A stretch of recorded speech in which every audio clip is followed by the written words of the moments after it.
Life में कोई साथ दे न दे, खुद आगे बढ़ते रहो, क्योंकि खुद से बड़ा कोई हमसफर नहीं होता। ठीक कहा ना दोस्तों। नमस्कार, गुड मॉर्निंग, राधे राधे दोस्तों। स्वागत है आपका मेरे नए ब्लॉग में।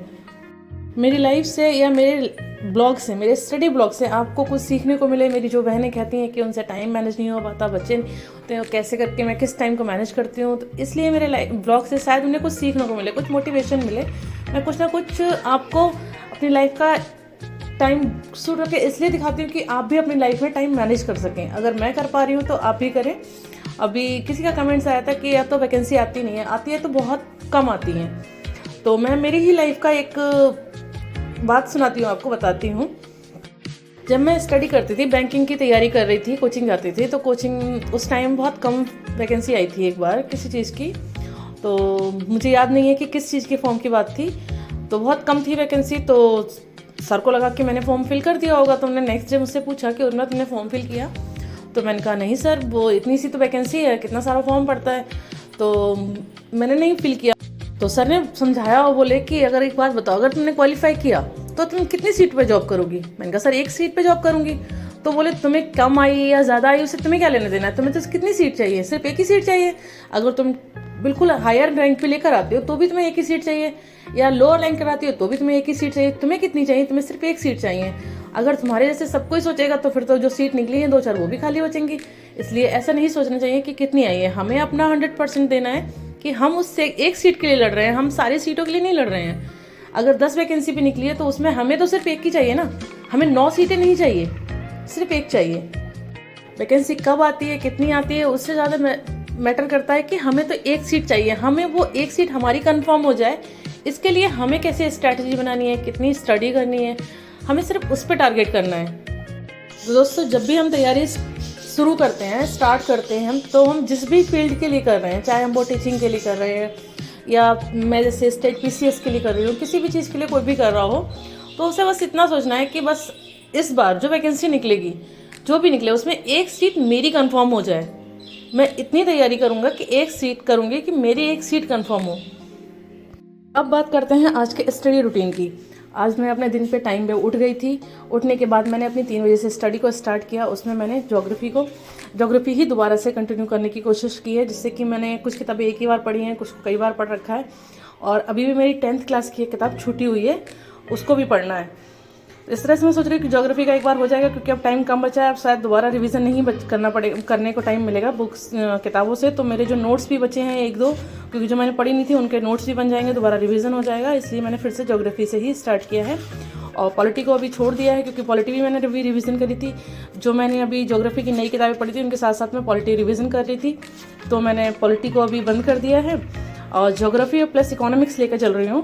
तो मैंने ज्योग्राफी की जो 6th क्लास की बुक उठाई थी, NCERT, उसमें मैंने आज 3 चैप्टर पढ़े थे। सुबह 3 चैप्टर पढ़ने के बाद मैंने ब्रेक लिया था। ब्रेक लेने के बाद चाय ब्रेक के बाद मैंने ब्रेक लिया। चाय ब्रेक लेने के बाद थोड़ा सा टहली थी कि थोड़ा सा नींद सी आ रही थी, आलस आने लगा था। 2-2.5 घंटे की स्टडी हो गई थी। 3 चैप्टर कर लिए थे, उनके जो नोट्स बनाने थे वो भी बनाए थे थोड़े बहुत, क्योंकि जिससे कि मैं अब दोबारा जब स्टडी करूँ, रिवीजन करूँ, स्टडी तो अब नहीं हो पाएगी, क्योंकि अभी और बहुत सारा सिलेबस बचा है, सब कुछ पढ़ना है। तो अब सिर्फ रिवीजन हो पाएगा। तो मैंने अपने जो नोट्स बनाए हैं सिर्फ उनसे रिवीजन करूँ, या फिर मुझे जहाँ लगे कि हाँ मैं ये चीज़ छूट गई है, या फिर ये चीज़ मुझे नहीं रिवाइज हो पा रही है, तो उसको मैं बुक खोल के दोबारा से पढ़ूँ। क्योंकि इतनी सारी NCERTs हैं, तो मैं दोबारा NCERT उठाती रही बार बार, तो फिर पॉसिबल नहीं होगा। तो अभी मेरे सिर्फ 3 चैप्टर हुए हैं। अगर आप भी अभी से स्टार्ट करना चाहते हैं तो NCERT के 3 चैप्टर बहुत ज़्यादा नहीं है, छोटे छोटे चैप्टर हैं और बहुत ईजी हैं, बहुत अच्छे हैं। तो आप इन्हें आज से भी पढ़ सकते हैं, कल से भी पढ़ सकते हैं। आप पढ़े तो थोड़ा सा ही, अगर एक दिन ज़्यादा पढ़ लेंगे तो कोई फ़र्क नहीं पड़ेगा। और फिर स्टार्ट में बहुत अच्छे चैप्टर हैं, मतलब पढ़ोगे तो इंटरेस्ट भी आएगा। हमारे अर्थ के बारे में बताया गया, ये सब चीज़ें हैं कि कैसा है, इसको अगर आप पढ़ेंगे तो बहुत अच्छा लगेगा। आप स्टडी स्टार्ट कीजिए, इंटरेस्ट आने लगता है। उसके बाद मैंने NCERT ली थी इकोनॉमिक्स की, जो मेरे पास 11th क्लास की NCERT है, इंडियन इकोनॉमी एंड डेवलपमेंट ये है, और एक 12th क्लास की है। मेरे पास 2 इकोनॉमिक की NCERT है इकोनॉमिक्स की, इसके अलावा मेन बुक है। बस ये 3 चीज़ें हैं मेरे पास इकोनॉमिक्स के लिए। बाकी तो नया ही सब, उसमें डेटा नया ही हमें पढ़ना होता है, बजट वगैरह ज़्यादा इंक्लूड करके ये सब पढ़नी होती है। जो मंथली रिपोर्ट्स आती हैं वो पढ़नी होती है मैंने इकोनॉमिक्स में। तो इकोनॉमिक्स में थ्योरी जितनी भी होती है उसको करंट से हमें रिलेट करना पड़ता है तो ही हमारी इकोनॉमिक्स से काम चलता है। तो वही है कि इकोनॉमिक्स भी, लेकिन ये जो है एनसीईआरटी ये हैं, दो हैं, ये तो बहुत बेसिक हैं, ये तो हमें कई बार पढ़नी ही होंगी। तो मैंने इसकी एनसीईआरटी शुरू करी है। इसका एक ही चैप्टर आज मैं पढ़ पाई थी, काफ़ी मतलब थोड़ा सा मतलब टफ सा लग रहा था मेरे को, तो मैंने एक ही चैप्टर पढ़ा था। जबकि एनसीईआरटी पहले से पढ़ रखी है मैंने, फिर भी मुझे थोड़ा सा लगा था। तो बस ये है कि कल से शायद फ्लो बन जाए इसका, क्योंकि अब तक मैं ज्योग्राफी और पॉलिटी पढ़ रही थी जो मेरे पहले से पढ़ी हुई थी। तो पढ़ना तो इकोनॉमिक्स भी है, वैसे इकोनॉमिक्स की जो मेन बुक है वो मैं एक बार पढ़ चुकी हूँ। बाकी ये एनसीईआरटीज़ मैंने दोनों नहीं छुई थी क्योंकि ये मेरे पास थी नहीं, तो ये मैंने नहीं पढ़ी थी। जब तक मेरे पास यहाँ मेन बुक थी तो मैंने पहले मेन बुक को पढ़ लिया था। एनसीईआरटी अब पढ़ रही हूँ क्योंकि मेरे पास थी नहीं तो मैंने पढ़ी नहीं थी। मेन जो था मेरे पास मैंने उससे स्टडी स्टार्ट कर दी थी।